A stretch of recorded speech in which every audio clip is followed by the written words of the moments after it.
নমস্কার।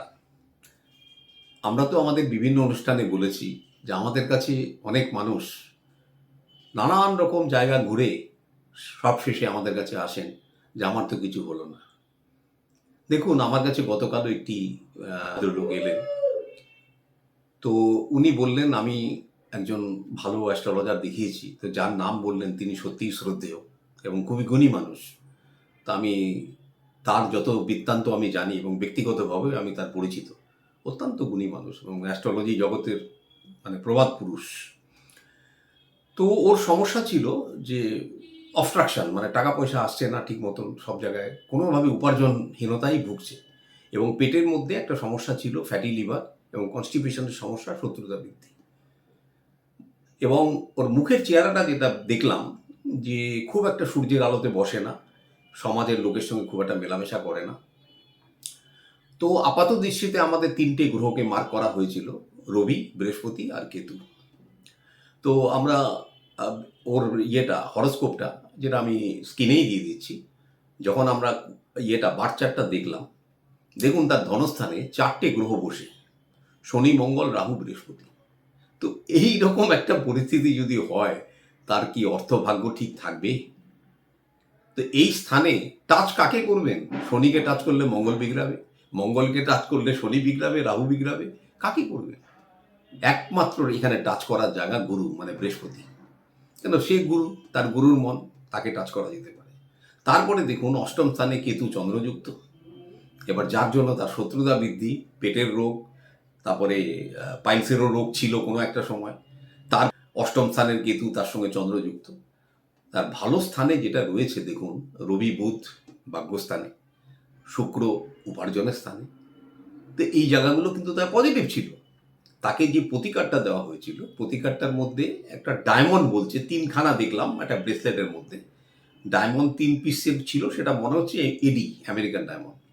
আর তার সঙ্গে একটা ফেডেড কালারের পলা, যেটা কোনো মতেই রেকমেন্ডেড নয়। আর ছিল সাদা টাইপের পোকরাজ। ও বলছে, কিন্তু আমার বিচারে সেটা অন্য কিছু মনে হলো।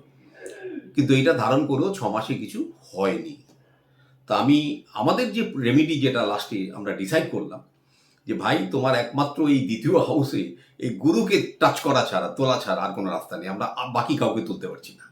আর হচ্ছে তোমার রবি, যেহেতু বুধযুক্ত এবং একটু বলহীন অবস্থায়, তার ডিগ্রিটা একটু বেশি, তো রবিকে একটু লিফট করতে হবে। আর হচ্ছে তোমার কেতু, এই যে চন্দ্রযুক্ত কেতু এবং তোমার নানান রকম শত্রুতা যোগ তৈরি করছে, তারপরে তোমার পেটের যে সমস্যা, এগুলোর জন্য কেতুকে কিন্তু একটু লিফট করা, একটু রেমেডি করা দরকার। কিন্তু যেহেতু দুটো অলরেডি স্টোন হয়ে গেছে, এবার আমরা স্টোন দিয়ে তো আর করতে পারবো না, আর কেতুর জন্য আমরা ক্যাটসাই দিই। তাহলে উপায়, সুলেমানি হাকিক ব্রেসলেট পড়লে ও কেতু এই সমস্যা থেকে বেরিয়ে আসবে। রাহুও কিন্তু এই ধনস্থানে কিন্তু সুপ্রভাব দিবে। এই হলো আমাদের বিচার ব্যবস্থা। এবার তার বিবাহ যোগ চলছে, কিন্তু তার কিন্তু এই বিবাহ যোগটা এক্সিকিউট করলো না, এই ভুল রত্ন ধারণের কারণে। তা আমি বলেছিলাম যে তুমি কি সেই অ্যাস্ট্রোলজার মহাশয়কে এই স্টোনটা দেখিয়েছিলে? বললেন, না আমি তো দেখাইনি। দেখাতে পারতে, তোমার যত প্রবলেম এই স্টোনের মধ্যেই ছিল। তারপরে দেখলাম ওর পোশাক, একটা চেক চেক কালারের একটা পুরনো পোশাক। তুমি এই ধরনের পোশাক যদি পরে থাকো, তারপরে তুমি চিন্তা করো তোমার ক্যারিয়ার শাইন কেন হচ্ছে না, কোনোদিনও হবে না।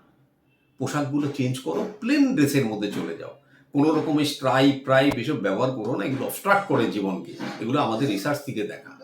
ততএব এগুলো করো না। রাত্রিবেলায় সমস্ত কিছু ছেলেটাকে বুঝিয়ে দেওয়া হলো। তারপরে আশা করি যে আমাদের যে বিধান তার জীবনে কার্যকরী হবে এবং বিবাহযোগ ওই ছেলেটির এই বছরের মধ্যেই হবে, যা বার্থ চার্টে যা বোঝা যাচ্ছে। এইভাবে কিন্তু আমরা বিভিন্ন জিনিস দেখছি এবং নতুন নতুন নতুন অভিজ্ঞতার সামনে আসছে। আজকে আমরা যে আলোচনাটা করতে যাচ্ছি, মূলত যে মনে করুন অনেক রত্ন ধারণ করার পরেও আপনারা কিন্তু কোনো কাঙ্ক্ষিত ফল লাভ করছেন না। কারণটা তার একটাই, আপনি সেই গ্রহটার চাহিদাটা ফলো করছেন না, সেই গ্রহটার আচরণকে মান্যতা দিচ্ছেন না। আপনি জাস্ট এক্সাম্পল, মনে করুন আপনি একটা রুবি ধারণ করেছেন কোনো রবির প্রতিকারে, চুরি। এবার আপনার পিতার সঙ্গে আপনার সম্পর্ক ভালো না, তার কথা আপনি মান্যতা দেন না, তার উপদেশ নিয়ে জীবনে চলেন না, সূর্যের আলোতে আপনার বসার অভ্যেস নেই, সমাজে মেলামেশার অভ্যেস নেই, শরীর চর্চা করার অভ্যেস নেই। আপনার এই চুরিটা কাজ করবে? আমাকে কেউ প্লিজ বলুন তো যে আপনি একটা চুনি ধারণ করে যে আপনার এই যে সাইড নেগেটিভিটিগুলো কেটে যাবে, কাটবে না। যার জন্য আমাদের এই বিচার ব্যবস্থাটা এত কার্যকরী হয়ে উঠেছে। এবারে আসুন, মনে করুন আবার আপনি মুক্তো ধারণ করে বসে আছেন, অবশ্যই এটা চন্দ্রের প্রতিকার। এবার আপনার মায়ের সঙ্গে আপনার সম্পর্ক ভালো না, জলের অপচয় করেন, ধার্মিক জিনিসকে মান্যতা দেন না, তারপর তো আপনার চন্দ্র খারাপ। এবার আপনি সেই জায়গাতে একটা মুক্তো ধারণ করে বসে আছেন এবং মনে মনে ভাবছেন আমি তো মুক্তো ধারণ করেছি, আমার তো কিছু হলো না।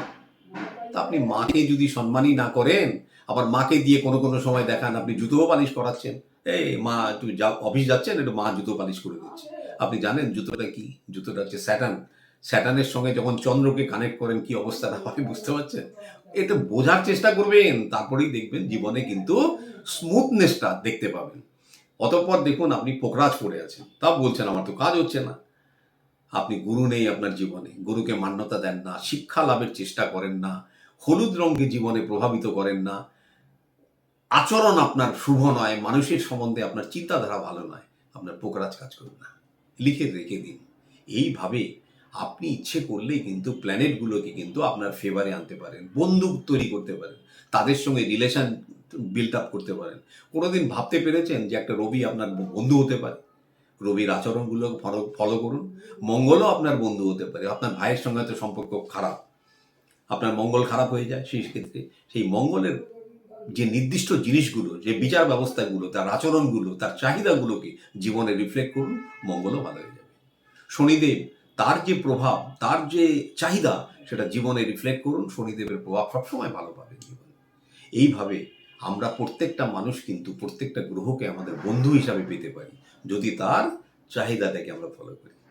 নমস্কার, সবাই ভালো থাকুন।